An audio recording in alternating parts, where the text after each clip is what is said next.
Hi, guys. My name is Sarah Schauer, and this is Shower Thoughts, a podcast for left and right brainers, middle brainers, people with brain stem or peripheral nervous system. You know the drill. So what are we talking about today, guys? We're talking about how to build self-trust. Now, the thing is I could say how to build trust, but the self-trust is probably easier to address first. You can obviously build them in tandem. You don't have to do like one before the other. Well, actually, it would be incredibly hard to build trust with others, but not trust with yourself. I'm not saying impossible or unwise. I'm saying if you're taking a methodical approach, it's kind of an interesting technique. But yeah, so we're going to talk about that today. Before we get into it, I have been feeling so good lately, and you're like, oh, thank God. The last couple podcast episodes, you've been horribly depressed. That I have. And the reason for that is I ran out of Vyvanse. All right. Let me take it back to the beginning. Severe ADHD. All right. No, yes, that's true. So I used to get my prescription at Rite Aid, and Rite Aid, surprise, surprise, went bankrupt. And they transferred, in LA at least, all of their customers to CVS. And so I went to CVS, and CVS was so overwhelmed with new customers and people picking up prescriptions. They're like, we're not going to have Vyvanse for a couple weeks.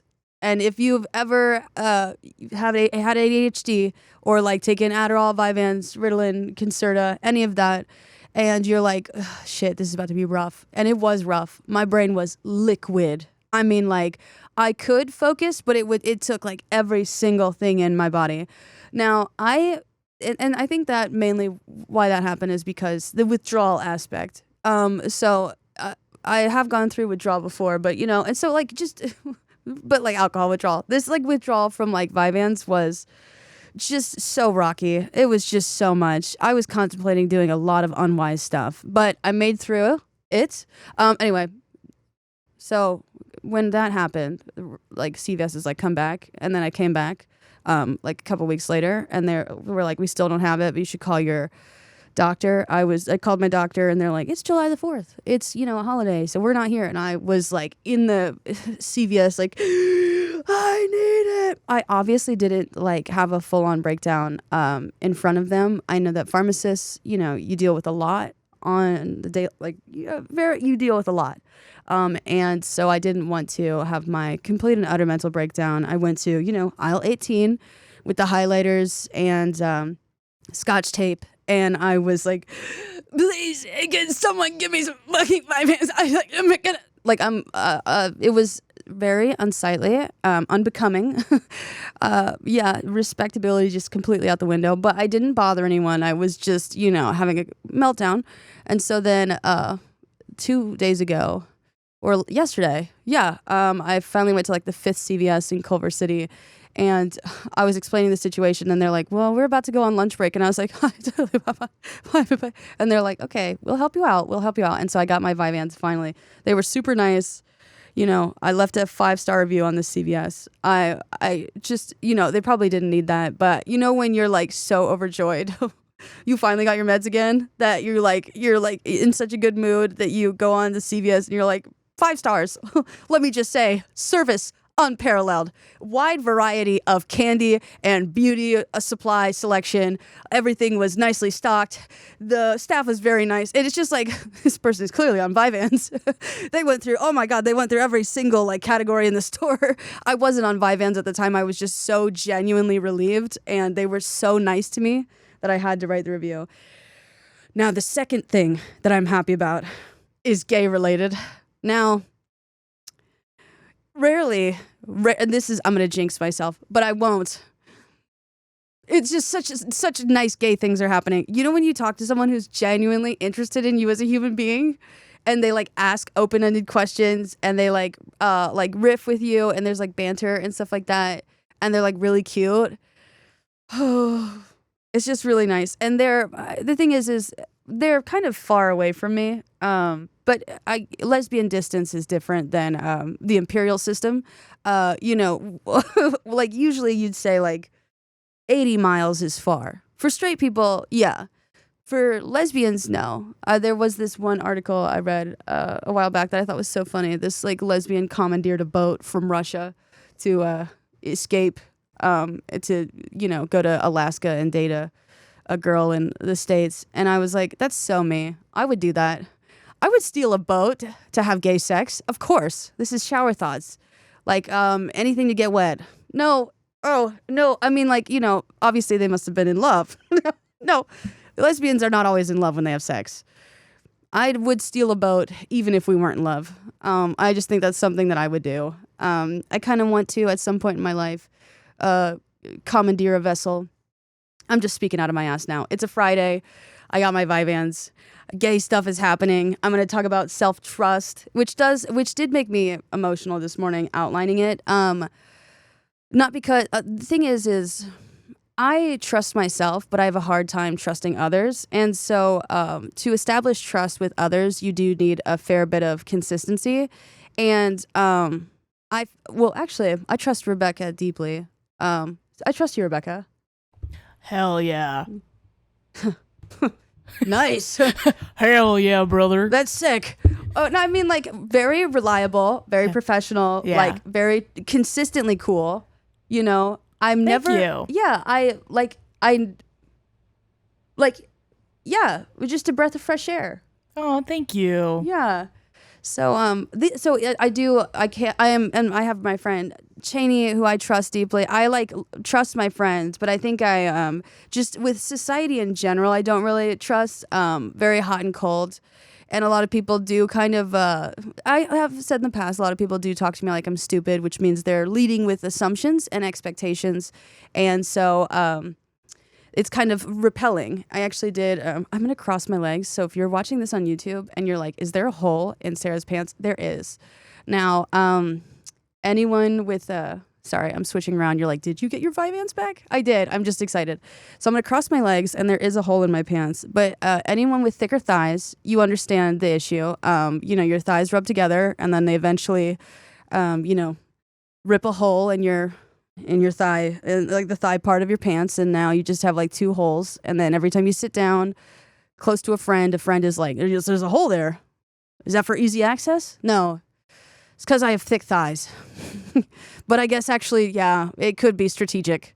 But yeah, so that's what's happening if you're watching on YouTube. Please feel free to disregard. It's nothing special. It's just incredibly pale skin. Yeah, so we're going to talk about, what was I talking about? Self-trust.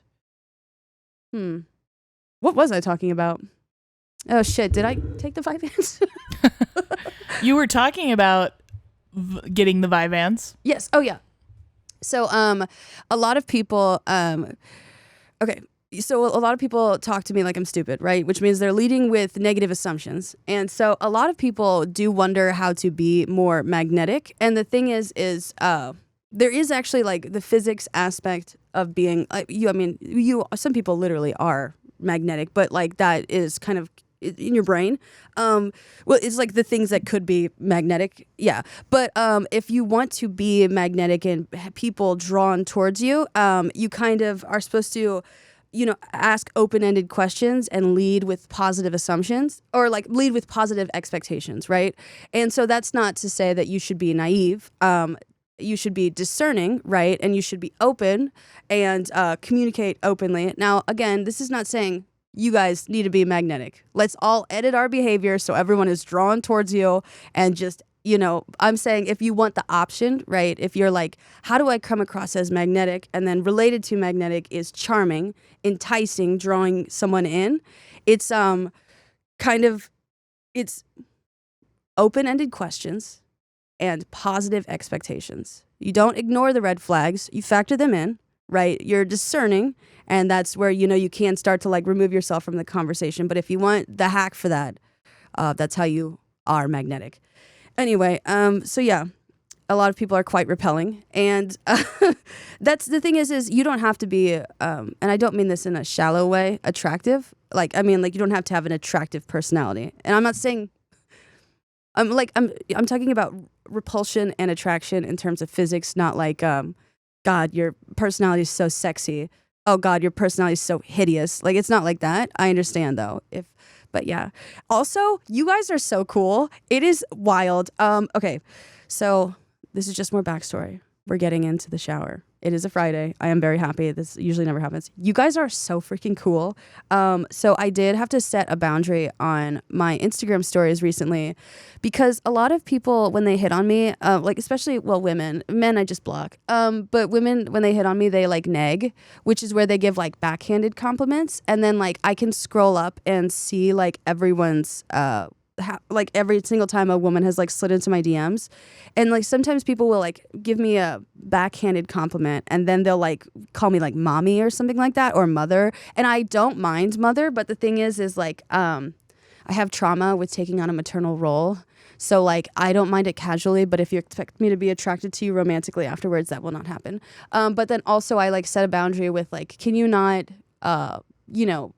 insult me? I know you think it's flirty, and I know that you could like it, but I don't. And also, I think you need to consider my position, where I do get kind of hundreds of messages each week where people are just outright or, covertly nasty. So all of your tone has been stripped away. So it kind of just fades into the nasty. And so you're kind of, my brain is lumping you in with like people who are just rude. And so I know you're trying to come across flirty, but it's not working. And people took it really well. And they were like, oh, yeah, I respect that. And then people asked clarifying questions. And I was like, I mean, a lot of people did. And so it just meant a lot to me. The thing is you obviously don't have to abide by my boundaries. This is the internet. I could, but then I would just block you or just ignore you. But a lot of you see me as a human being. And I appreciate that deeply. And I know that that's like something tiny, but like it's so nice. Also, what made me feel so much better is I was on TikTok live, and someone asked me what I would do if I wasn't an influencer, and I said I'd probably be like a high school guidance counselor, because children are our future, but I said RR, and then a bunch of people started commenting like walrus emojis, and it started to make me cry. And someone was like, no, it's a meme from like RuPaul, like RR, like, and it just sounded, and I was like, guys, you guys, this has nothing to do with you. I totally understand you clarifying, and I know that it's just a meme, and I know that you're not making like fun of me. I just did have a stutter growing up, and so I got like flashbacks of that, of where, like if you've ever had a speech impediment or something, and people imitate it, and so it just kind of like reminded me of that. And then I got off live to like cool down because I was getting emotional, and I was like, you guys didn't do anything wrong, this is just me. I know it's a meme, but so many people reached out to me, and they're like, we're really sorry about that. I didn't understand, and like it was just so nice that you would even think to do that, like because you could just forget, you could be like, oh, that was weird. But the fact that people took the time again, so it's just like, I've been feeling so depressed. So for when you guys go out of your way, and then there's just this one message I got just now, which is so cool, from this person named Fran. Hey, I don't know if you'll read this, but as someone who also likes learning, I recommended Humanities Blast courses offered by Johns Hopkins University. They offer a variety of different topics, and it's completely free, and it's interactive, so you can ask the instructor questions. They start on July 15th if you're interested, and I just learned about them yesterday and signed up, and then sent me like an entire list of the classes, like herbs, acupuncture, and moxibustion, living histories of medicine in Asia, camp kitsch, sentimental and cringe, understanding the categories of bad taste. Okay, and the thing is like taste is related to disgust, obviously, like that's in poor taste. But yeah, tombs, temples, and immortality, the ancient Egyptian afterlife, craft and power, the anthropology of making in the 21st century, media, morality, and mayhem, the history of moral panic, the mother of God, the many lives of the Virgin Mary, how to read a translation, sweat, study, stay strong, how the ancient world inspired modern fitness, histories of Maryland and Africa and Baltimore. Like, these are the free classes, and she just thought of me and she sent these to me, and I'm going to sign up for like a lot of them. This is like the coolest shit I've ever read. Oh my God. Like the media, morality, and mayhem, the history of moral panic is so good. Camp kitsch, sentimental, and cringe, understanding the categories of, and then how to read a translation, histories of Maryland and Africa and Baltimore. Oh my God, guys, this is so cool. The fact that people like see this and they think of me, and that's so nice. Because the thing is, I've told you guys a million times, I'm not in school, so I take you guys, like your feedback, your recommendations, nuances, emails very, very seriously. And so like just the fact that people circle back and they like remember me and they think of me as a human being and they send me stuff that they think I would love learning. And so I don't know, that makes me feel good. Sarah, you shouldn't get all your validation from the internet. I don't. It's just, oh, also I was talking about this. I realize I repeat myself on a lot of these podcasts. And the thing is I think why I do that is, well, repetition is the key to learning, but also growing up, like no one, I felt like totally like not remembered or thought of. And so like I always had to like repeat myself because no one would listen the first time. And so sometimes when you guys comment like, damn, she said that before, I get that. I'm like, I'm not even mad at your frustration. I'm so elated that you guys would remember that I said stuff. And you're like, well, yeah, we listen to this podcast for you. And I'm like, I know. Isn't that so crazy? But to remember what I'm saying, it just feels like a prank sometimes. Because, you know, when no one ever talks to you like you're smart and then you guys like seriously consider what I'm saying, it's like, it gives me that uneasy feeling of like, oh, like, you know, are you going to throw eggs at me? Like, why are you pretending like I'm smart? And then you're like, because that was pretty insightful. That was very thoughtful, nuanced. You have sources in front of you. It's pretty well researched. And I'm like, it is. But you remembered. So yeah, we're going to get into how to build self-trust. And I love a good how-to question. My first article is from Psychology Today, but then we're going to get into, so this is where the shower starts to get serious, right? We were having a good, goofy time before, and this will definitely be a two-parter because the thing is self-trust, trust. Like you gotta, we have to build one and then the other. And it's, you know, it's a structure. It's also a skill. So we got to break it down. Anyway, we're going to do self-trust and how to build it with the general Psychology Today review. Every resource will be linked. And then we're going to get into, of course, the neuroscience of it all, the neural correlates of trust. Instead of being cynical, try becoming skeptical. And that's being cynical as opposed to skeptical is like what I was talking about with being magnetic. If you want to... being skeptical or like a positive expectations, open-ended questions, it's like it's a better position, like an attitude to or stance to have as opposed to cynical, which is like expecting the worst. There is this, I'll get to it, but there is this thing in your brain, and I think the thalamus, it's called corollary discharge, where it's like basically if you expect something to happen, all the associated emotions with that expectations will take over for the stimuli that you should be taking in. So even if you wanted to have like a new experience, you couldn't because your brain already expected you to have a negative time. So it's going to, fire the negative stimuli that's commonly associated with that expectation. And so like even if someone is like breaking your expectations, you already still establish a negative feeling. So I will talk about corollary discharge. Basically, it's kind of like a self-fulfilling prophecy in your brain.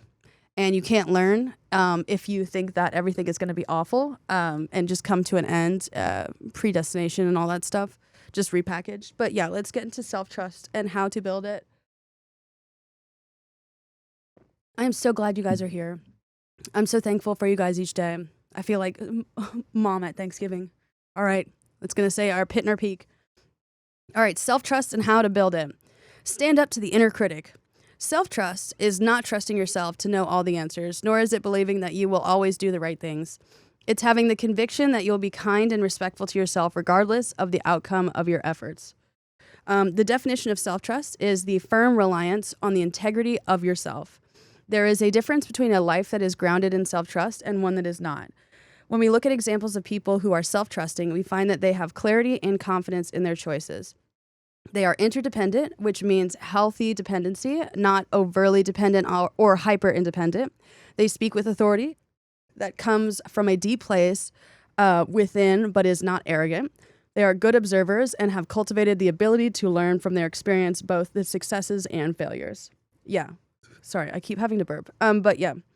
So integrity with yourself, like structure. So you have to have all of the pieces like coming together. And I did outline this, and this will eventually be like a part 2, but I wanted to go about this the most lesbian way possible. Okay. Why is it going to play a slideshow? Okay, so why self-trust is important is because trust is foundational to love. I was talking about, let me just kind of, yeah. Trust is deeper than love. It's more, I guess, lower down in the foundation. And I guess beneath trust by a hair, I guess, by its stripped of all of its parts is connection, right? Humans are social creatures. And then you have trust, and then love is upon that. Now, a lot of people do feel unlovable, and they're like, I've never been loved, or my parents didn't love me. And that trauma and that thought is very real. But the thing is if you were to think of love as Wi-Fi, right? So a lot of people weren't, given love growing up, and it was a very inconsistent sort of like Wi-Fi signal, right? The thing is your quote unquote modem or router, likely works incredibly well. You are able to communicate and receive love. However, if you were raised in a place where you got consistently spotty, untrustworthy service, right, you're going to internalize that and you're going to doubt your ability to love. Now, your parents are your first oppressors, right? They have the power to make your life a living hell or make it great. And so if they've denied you love, or they were highly inconsistent, or love was incredibly conditional, right? Since they are your first oppressors, it would be a systems issue. So your Wi-Fi, like your modem, your router works. However, the towers, the actual towers that are like actually sending the signal or should be sending the signal do not work, right? And so sometimes they do, sometimes they don't. So the issue is not your equipment. It's likely the context or the area that you are in, right? If you were to move, right, your modem or your router elsewhere, get away from these spotty towers, you'll find internet's like up and running. You're loving at like rapid speeds.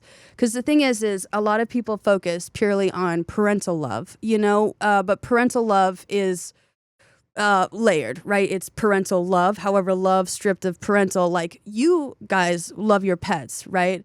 You love yourself. You're like, that's not true. If you hated yourself truly, like you probably would not be here right now or listening to this. Like if you take care of yourself, if you feed yourself, if you try to improve yourself in even tiny ways, right? You're like even just the thought, I need to take a shower, right? Like I need to get up and I feel like that you could just continue to lay there, right? Love is conscious, intentional, attending to yourself and needs to help or heal you in some way where you're present in that moment, right? Love, self-love could just be a moment of silent reflection as you wash your hair in the shower, right? You are taking care of yourself. You're attending to your needs. You're being thoughtful.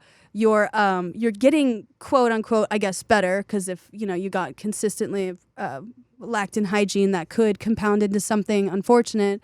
But yeah, that is a type of self-love. You experience love like so much, but the thing is you are expecting the magnitude of parental love. You know what I mean?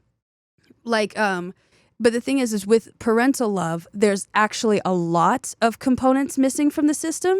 So you're kind of grouping everything according to like what you're like, oh, this is what I was missing. It was just love. No, that's actually like an entire list of like systems issues. Like that was not just love missing. So you do experience love quite often.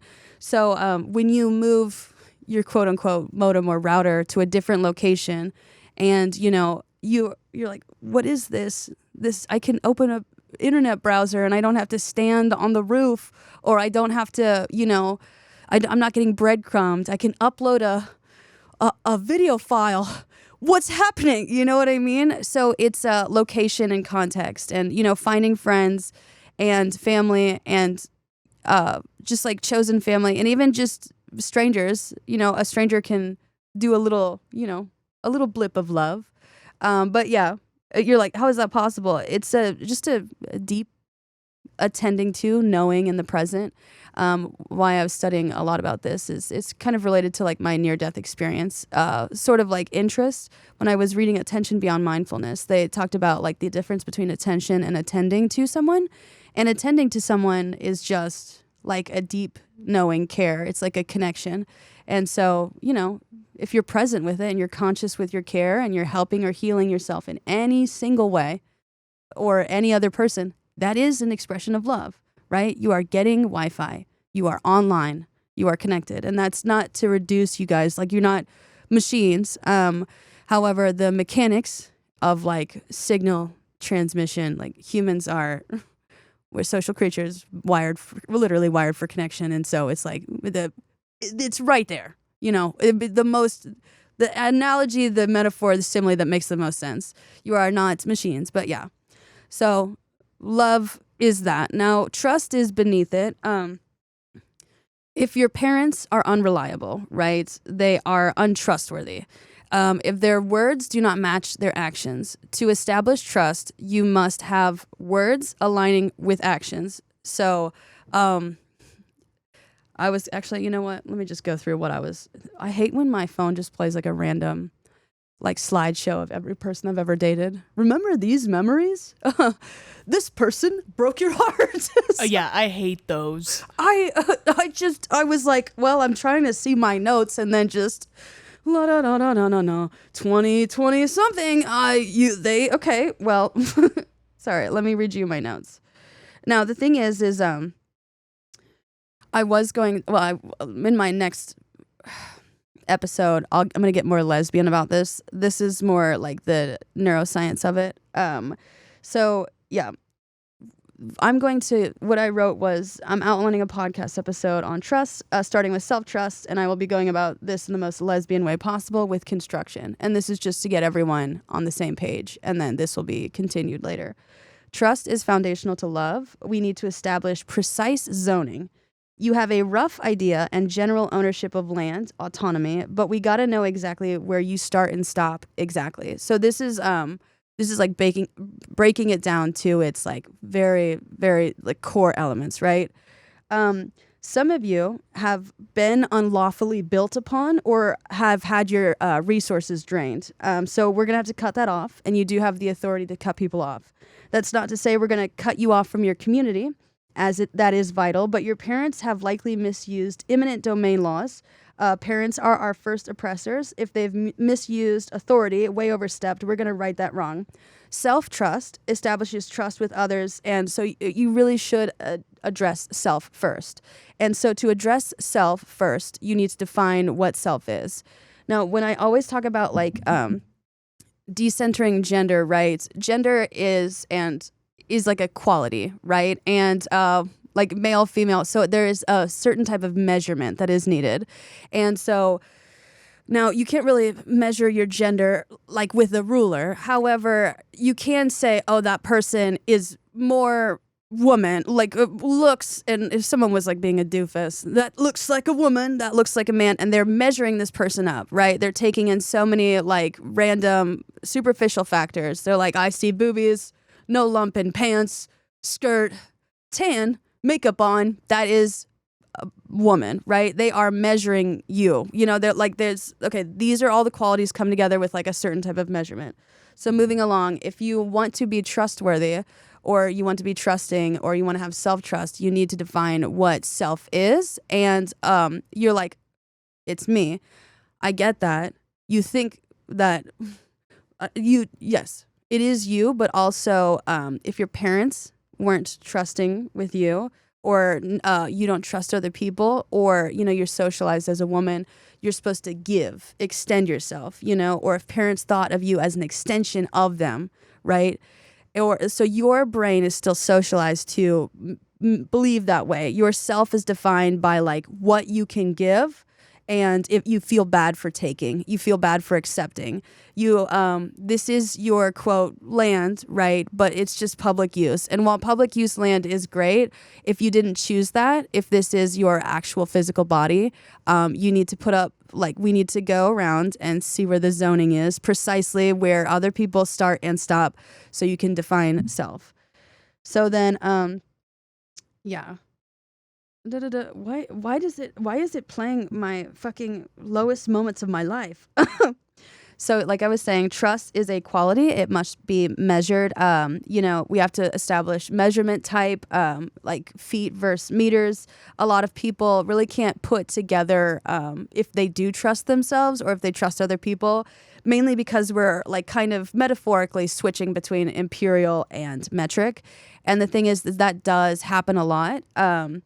So like, for example, when it comes to, your personal perspective, right? So there's like first person perspective, which is self, and so a lot of people, when they're in first person, they're going to take things more personally. They're thinking about themselves, so that's kind of an individualistic perspective to take, where it's like give, take, victim, aggressor, right? A lot of people socialized as women, especially in America or any sort of like imperialized, like colonized nation, we are in second person, which is where we think of ourselves and others simultaneously. So there's like, if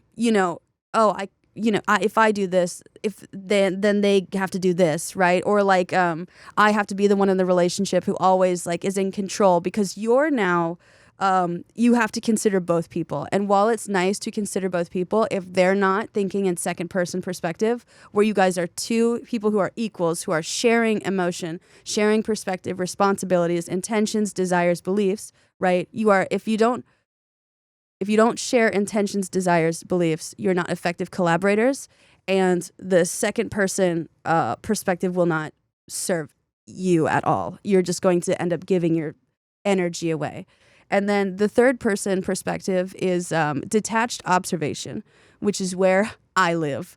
No, it's not full dissociation. It's where you're kind of viewing it from the outside, right? You're kind of mulling over, you're really taking in like different factors of it. It's not personal, right? Even if someone is attacking you, you may be like, I do remember that you were raised a certain way, and that may be coming out now. And so it's just a detached observation style. So, when I talk about what system we're measuring on, what is self, I need you to be like really mindful of like, are we in first person? Are we in second person? Are we in third person? Now, it is great to be in first person to consider like just purely self. When you're talking about building trust, you think it would be good. However, it's kind of like measuring your yard based around like you're just in the middle of the yard and then trying to eye it like, where do I begin and where do I end? And like it makes sense that you're like, oh, at the end of my skin is where I end. Sure, it's very individualistic. I would recommend measuring self in third person because you get to walk the perimeter, right? Detached observation. It also allows you to be mindful of community and, what like the neighborhood as well. Like, this is me. This would be, I guess, like my area, like your physical body. But what's important to me is community.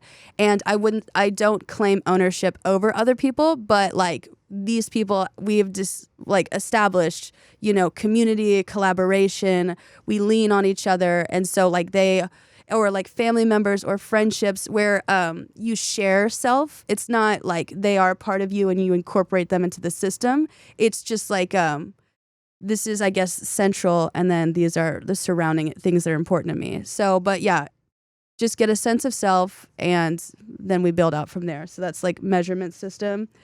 Most of us have the materials to build self-trust, but our brain usually can't connect concepts to feeling. And oftentimes that's because we cut before we measured. It's great that you can work a saw, but you really should measure twice. And that's consider all factors objectively with conviction. And that's why I recommend, maybe first person evaluation and then third person. And if you are, if you're in like I don't want to say if you're a bonded pair, but if you have like a soulmate, I guess it would behoove y'all to speak, like to think in second person and like share this sort of property, quote unquote. I'm sorry, no human being is property. We're going the lesbian route of like surveying and understanding what is self. So how this is going to break apart is nominal ordinal interval ratio, When it comes to self-trust, you need to label everything first, right? This is where I end and I begin. This is what's lacking. This is what I need. These are the materials that I like, the resources. And so when you label everything, right, you can then establish meaningful order, right? If you know the label for everything, this goes this place, and then you know the order of things, right? So like I said, connection is like the basic component. Moving up is trust, okay? And then building upon trust is love, okay? So like it's really good to build meaningful order and see how they move and how they're connected. So when you establish meaningful order, then you can establish measurable differences, and then you can work with absolute zero. And that's where you jump into trust with others, ratios, reciprocity, exchange. And I know these are a lot of technical terms, but like I am a lesbian, and I said that we have to build this from the ground up because a lot of us are completely lacking in self-trust. And our self-love connection or our love connection has been spotty. And then, Verizon has built upon our personal land, and we're like, hey guys, we need you to move. This is not zoned for y'all. And they're like, but I raised you. You got to give it to me. It's like, no, I don't. Please move away. And so then you're like, how do I label what's missing? Again, I'm going to go about this the most lesbian way possible. We have to survey the land. Normally you do that before you build, but alas, we already exist. So when it comes to trust, I've talked about in the past, like the soil, right? Erosion, and that sort of thing. So we're going to go and we're going to do some land surveillance. We're going to look at the quality of the soil, the trust that you have going on, right? Has trust been eroded? Is there anything corrosive still present, right? So the trust is the foundation, right? And you need to look at the soil. Has it eroded away? Are there some retaining walls that you put up? And if so, like, are they like walls and boundaries that are like well structured and informed, or if they're kind of just like slapdash, sort of thing, we may have to redo that. Also, are there any corrosive elements for your trust? Like, is there someone who's actively kind of worrying you, making you doubt yourself? Are you still in the context or the environment where, your family or friends may have been awful? And so like it may also affect, if you're trying to build trust upon soil that's incredibly corrosive, that is wonderful, but we may have to clear that out first. And I know that's easier said than done, especially if you're in like a bad situation. And I totally understand that. Be very patient with yourself. This is a passion project. It is your, it's your home, like your body. So like you don't have to rush this. And if you are in inclement conditions, building in inclement conditions, or be very, very patient with yourself. I don't want to rush you because I imagine there's already other stressors in your life. It's just things to consider if you're writing things down, like what do I need to appraise before I build, okay? So the soil is trust. Is it tightly packed? Has there been a lot of emotional suppression in your life, And so that's going to take some serious equipment to dig out, right? So if you're trying to build trust and you feel like you've been suppressing your emotions your entire life and your real feelings on things, it may take a bit more intense forms of therapy to excavate, to, really, and that's not to say like dig up and dispose of. It's just to make it less tightly packed, so we can put some beams in or pour some supports down. I'll get to that. Okay, so then when building trust, you also have to evaluate what is drainage like. I really am a lesbian. Is there emotional runoff from you or others? Do you have the ability to divert flooding emotions? Now, it's going to be hard to build trust if someone is leaning on you consistently and draining you of like a lot of your, minerals, because we're talking about soil in this situation. But like, if someone, I mean, you trust that this person is using you, so that's probably great. You're like, this is a weird way to actually believe in something, but it's not something I'd want to, generally believe in. Are there people coming at you and just like being really inconsistent, not reliable, untrustworthy?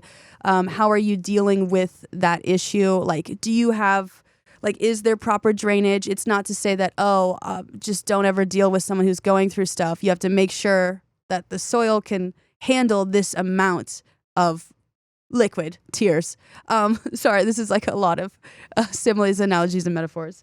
But also this is for people writing stuff down. If they're like going to their therapist and they'd like to work on trust, you need to, since trust is foundational, connection is like really, really, really beneath trust, but it's like they're just barely separated. So this is, if you're asking, things that you need to work on, like go take to your therapist, this is the list. You can include the analogy or you can just do the bullet points, right? So if there's a lot of soil issues, you're likely going to need some underpinnings, which is support. So you need resources, right? Communal support, all this stuff. I can include some resources for just like general therapy, or if you are in an unfortunate situation, I can include some like places to start looking or just tips. So we can get you some underpinnings, which is just because the soil is currently unstable. You can't trust that, money is coming in from a certain place. You can't trust that you'll have someone, who can help you out. You can't trust that someone in the home may be stable, like, and non-threatening. So you need some underpinnings, which is support. And again, I'm so sorry. That's very serious, but I'm a lesbian and I had to bring it back to this. And so if there's, that's soil issues. Now, if there's foundation issues, we have to check what type of reinforcements you need. So that would be like filling in the cracks. So how that would work is, say you have trust, soil issues in your home, right? Like someone is incredibly hot-headed and you worry for your safety. If you were going to address that, right, and, start to build self-trust in yourself and like, you reliable, like steady sort of stability. What would be considered foundational support is having a friend or maybe someone come in to, fill in the cracks or be present if you worry, right? So this is a really well-rounded, like really thorough, like almost painfully so analogy. But that's those are the questions that you need to ask yourself with your therapist. If you're going to start to build trust, just to give them direction, because this is the foundation. So again, it's, has trust been eroded? Is there anything corrosive still present? Is trust tightly packed, or like all the soil, has it, is there a lot of trauma down deep? What's drainage like? Are you dealing with a lot of people who are, putting a lot on your quote unquote land and then just expecting you to take care of it? Do you have support and do you have reinforcements? That is just something to start to discuss with your therapist. I said that I was going to get to all of this, but I'm just kind of going through my thought process. And a lot of people don't want to do this. You don't have to rush this passion project. Think of it as your forever home, because it is. Your parents gave you the landlord special. Don't focus on the end goal. Take it in stride. That's how you enjoy it. Instead of seeing all there is to be done, like, oh, God, we're starting from the dirt. Instead of, you're not really, you have the structure as you exist, normally when you build, you got to survey the soil, but you literally are alive. So, it's kind of, you have a house, so to speak, in your mind. And, your parents gave you the landlord special. Instead of seeing all there is to be done, just enjoy a quiet moment alone, close your eyes, feel the weight of the sledgehammer in your hands. Slowly open your eyes. Make sure you're fully gripping the handle and fucking swing. Okay. I'm going to take a break from my entire thoughts and start reading about what self-trust is. So you're like, that was a whole lot of buildup? Yes. Buildup. Anyway, those are the questions that you need to ask your therapist, right? And then I'm going to keep going through this. So definition of self-trust, like again, is the firm reliance on the integrity of yourself. Okay, so integrity is like structural like the actual building. So that's incredibly relevant to what I just said. So like if you want to really address the first part that would like kind of make or break the integrity is the foundation. Okay. There's a difference between a life that is grounded in self-trust and one that is not concrete, right? Trust is a abstract concept, but it's also can be performed, right? Because you have to perform actions to be trustworthy, and so it's like how people would rather look trustworthy versus actually be trustworthy. But yeah. So with self-trust, there's a lot of clarity and confidence in their choices. Interdependent, yeah. Like if you're depending on, because with interdependent, you need to, with trust, other person, there's like two people. However, you can also just like trust yourself. You contain multitudes, so you can trust yourself. Yeah. Because they can trust themselves to not be punitive when they make mistakes. They can look openly at their experience without fear or self-punishment. So yeah, this is like a psychologist talking about this. Regret undermines self-trust. What you didn't do, okay? So a lot of people, when they reach like later in life, most of their regrets are like what they didn't do. And then there's a couple people who are like, I really shouldn't have killed that guy. And you're like, Gam, what the fuck? But I'm sorry. So yeah, most regrets are what you didn't do. It's inaction. And so yeah, the word okay, yeah. So regret undermines self-trust. Many people live with regret. Some people have the misguided notion that you should not have regrets. That belief causes them to have more regrets. It's human to have regrets. This is a licensed physician saying this. Only a psychopath or a person who is incapable of learning anything new will have no regrets. Regret itself is not the problem. What keeps us stuck in regret is the resistance to feeling the full depth of it. It's overwhelming, and when we don't have the inner resources to hold the magnitude of the remorse, there's plenty of means to learn from regrets and to forgive ourselves. So the bigger the regret, the deeper the shame, the bigger the opportunity. Just like being compassionate and forgiving for one another, for another person who may have harmed us, we can focus that same attitude towards us. When we demonstrate that we have learned from the mistakes, regret evaporates, then self-forgiveness and self-trust automatically occurs. We are producing evidence that reflects the integration of what we have learned. Yeah. So like I talked about with self-forgiveness, forgiveness is... if you strip it down to its basic parts, is release. So forgiveness, another term for it, like I said, is purgation, purgatory. So there are a lot of Christian associations or religious associations with it. But if to forgive yourself, right, and, you did a conventional transgression or like a moral transgression, conventional being like, you made an oopsie in the eyes of society, right, versus a moral transgression, you actually really did hurt someone. In that case, you need to apologize to them and you need to ask for their forgiveness. But with a conventional transgression, right, like, can I do, like, you're like, did I do something wrong? Or like, oh, I shouldn't have done that, right? Or like, you're very uncertain, you're very doubtful, you don't trust yourself that you made the right decision. And so like eventually at a certain point, you don't know what you're allowed to do. So you're like, and you feel constrained, right? So like when you put like certain roles on people or like, oh, you're just supposed to give and give and give. And I trust that you're always going to give me what I need. And then you one day set a boundary, right? And you're like, I'm going to maintain this boundary. The person now acts hurt because you've cut off a resource that they've really liked to have from you, However, you're trying to build self-trust within yourself. And the thing is self-forgiveness, self-trust automatically occurs, when you learn from mistakes and regret. So like you forgive yourself, you relieve yourself. And that's a maintenance thing. Like I talked about a while back. Like forgiveness, I guess, would be self-forgiveness, would be moral, mental hygiene. It's a maintenance task. You shouldn't be like waiting, months on months to address something. Because the thing is that's an internalized lesson from, a very individualistic culture that we live in. A lot of people assume that just because time has passed, that is an apology, right? And so we unknowingly adopt that with ourselves. A lot of times we wait months and months just to address something. Like we're like, oh, that's a issue. I completely abandoned myself, or I completely betrayed my own boundaries. I can wait a month for that. Why would you do that? If you were your friend, and you completely abandoned your boundaries, why would you wait a month to address that? So self-forgiveness, right?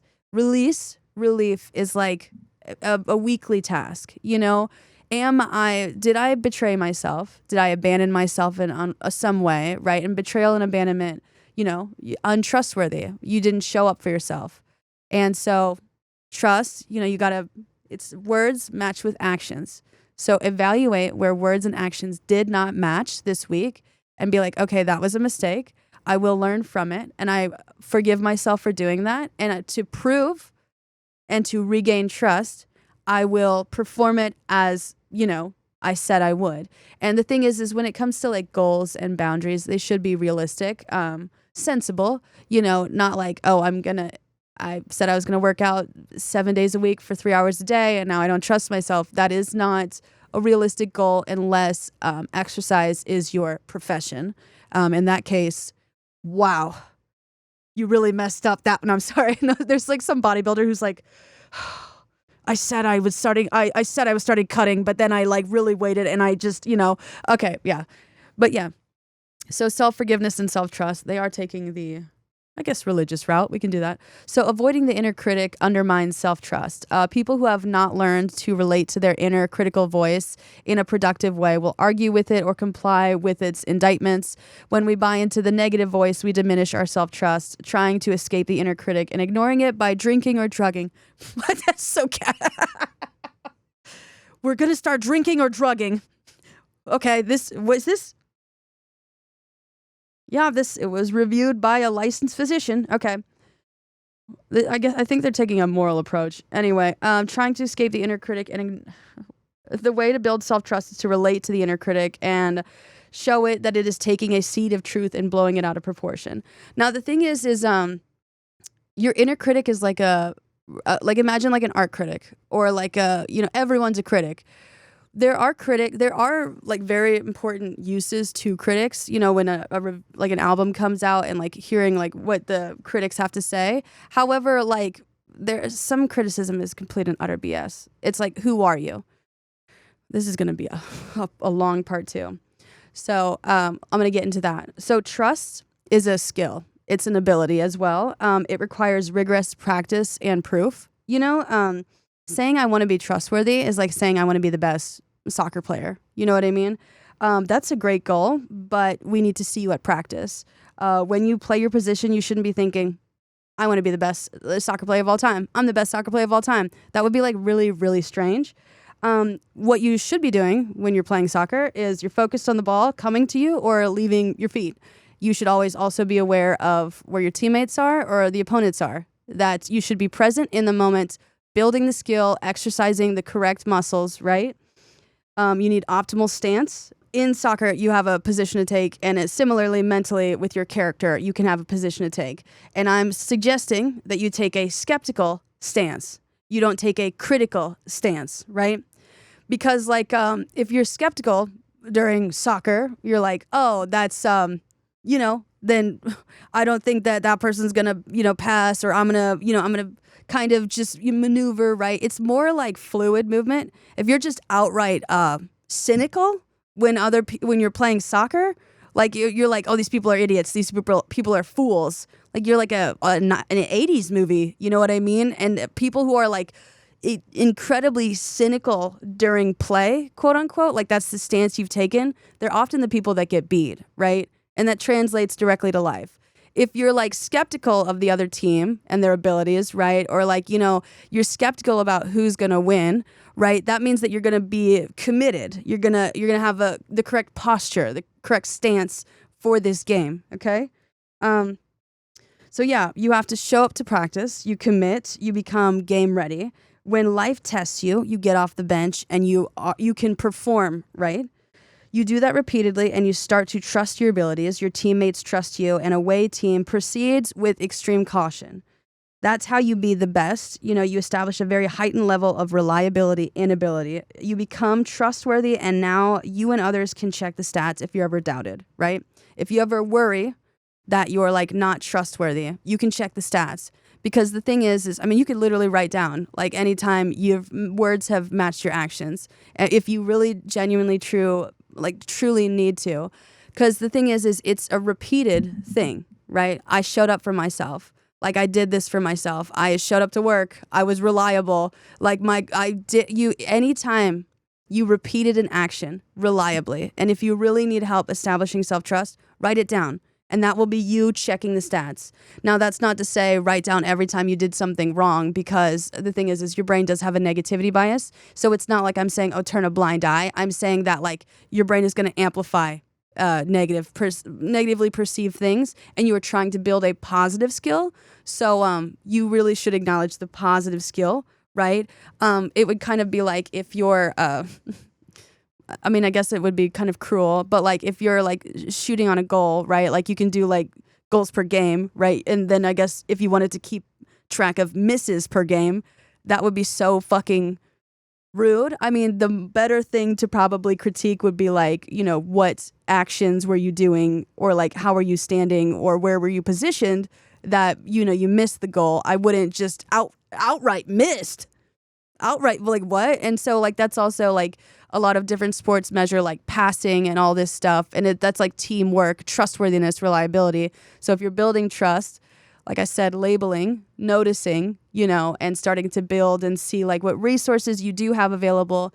And the thing is a lot of us again interact with we do trust ourselves in a lot of different ways. It's mainly in the context of work though, where you like show up to work, you know, you do your job because you're paid to. And even if you're like, that's because I'm paid, you're still reliable. That is still qualifying as trust.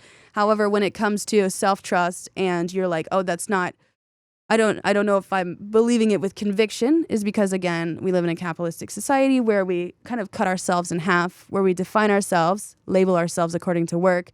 And so what we're trying to label in the realm of trust has to do with, you know, love, creative expression, right? It has to do with competency, confidence, caring, character, and connection in the expressive realm, right? So I know this is a whole lot of analogies, but if you're goal-oriented, that's great. But in life, there's often two goals, and it really depends on the position you take, okay? Your stance. So again, like soccer, a lot of people who are focused on the goal in front of them, right? If you're on an offensive position, you know, you're more thriving in life, you're pursuing, the goal will be in front of you. If you're in survival mode, though, you're in a defensive position and the goal is behind you, right? Okay, so a lot of times people only focus on the goal in front. However, the goal in back is still right there. So if you are prone to self-sabotage, right, you want to remain in control of the situation. That would kind of be like someone shooting on you, right? You catching the ball as the goalie and being like, oh, I did it. I'm in control. Meanwhile, you look down, you caught the ball in the goal, right? Yes, you are currently in charge of play. And yes, you did show that you have skills. However, it did just cost you to be in control right now. So like you need to be aware. You need to be aware of the goal behind you and the goal in front of you, right? And also like trying to maintain control is in the context of work, right? It's restriction. And this is where now a play, right? Thriving conversation, movements, you know, on a field, you got to be able to maneuver. You know, in life, you have to be able to maneuver. And so you have to know, like I circle back to the land, where is the zone, right? Where is self? What are we aware of like movements and all this stuff? But this is part one to establishing self-trust. I hope it wasn't too convoluted.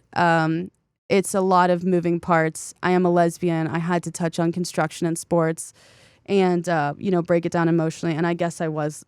Next time I'll get to the neural correlates of trust. But this is just a setup for the next time where we're going to keep continuing developing self-trust. And thank you guys so much for listening. And I appreciate you all so deeply. I trust you all as artists. I've said that before, and you're like, I don't do art. If I trust y'all's expression. When you reach out to me and you tell me that you have like a certain thing going on in your life, or, you know, certain challenges or feedback and stuff like that, or I trust you, and you're like, is that wise? I'm not like buying, I'm not like buying like timeshares, something, or anything like that. You're not pitching me anything. You're telling me why you're relating to me. And I want to let you know that I believe you and I trust that, right? Even if some of you may have made something up, I just think that you would need to hear that sometimes, that there is someone. I do read the messages. I have thousands of messages. I incorporate your feedback quite regularly because I trust your experience, your expertise, whether it's, you know, from like an institution or just from life experience. You guys are the authority, and yeah. And so I thank you for connecting with me. And I will continue this podcast episode. I just felt like you had to hear it because you guys have trusted me with an hour of your time each week, or just, you know, researching this, but also all resources will be linked. And feel free to always run this by a therapist or a licensed professional. And thank you guys for joining me in the shower. And I hope you guys have a good week. And I'm gonna talk to you guys next week. I know what I did want to give you a book recommendation if you wanted to get a jump start on this. I always talk about, like, you know, different perspectives, like individualistic culture or like collectivist culture, where it's like sort of linear, which is 1D, and then, you know, planar perspective, which is 2D, but life is 3D. And if you like math, or if you don't even like math, you want something really, really watered down, but it gets the gist of what I'm talking about, and you want to know how to thrive and live and be in the moment, right? I have this book called Life in Three Dimensions by Shigehiro Oishi. I'm so sorry if I mispronounced their name, but it's how curiosity, exploration, and experience make a fuller, better life. And this is really important, you know, to build out trust in your more expressive ways. And, you know, you trust your abilities and your competencies and your confidence in it. And you're going to start feeling more worthy, not just trustworthy, but like more worthy, right? Instead of like defining yourself by ability, like single value, this is what I bring to a business, right? You start developing all these, and you're going to develop worth, and all the worths are going to start developing as well, like trustworthy, and any other worthy. But yeah, I'm going to include that in the bio, and I'm going to keep talking about this next time. I appreciate you guys. Thank you so much. And have a good week. Bye.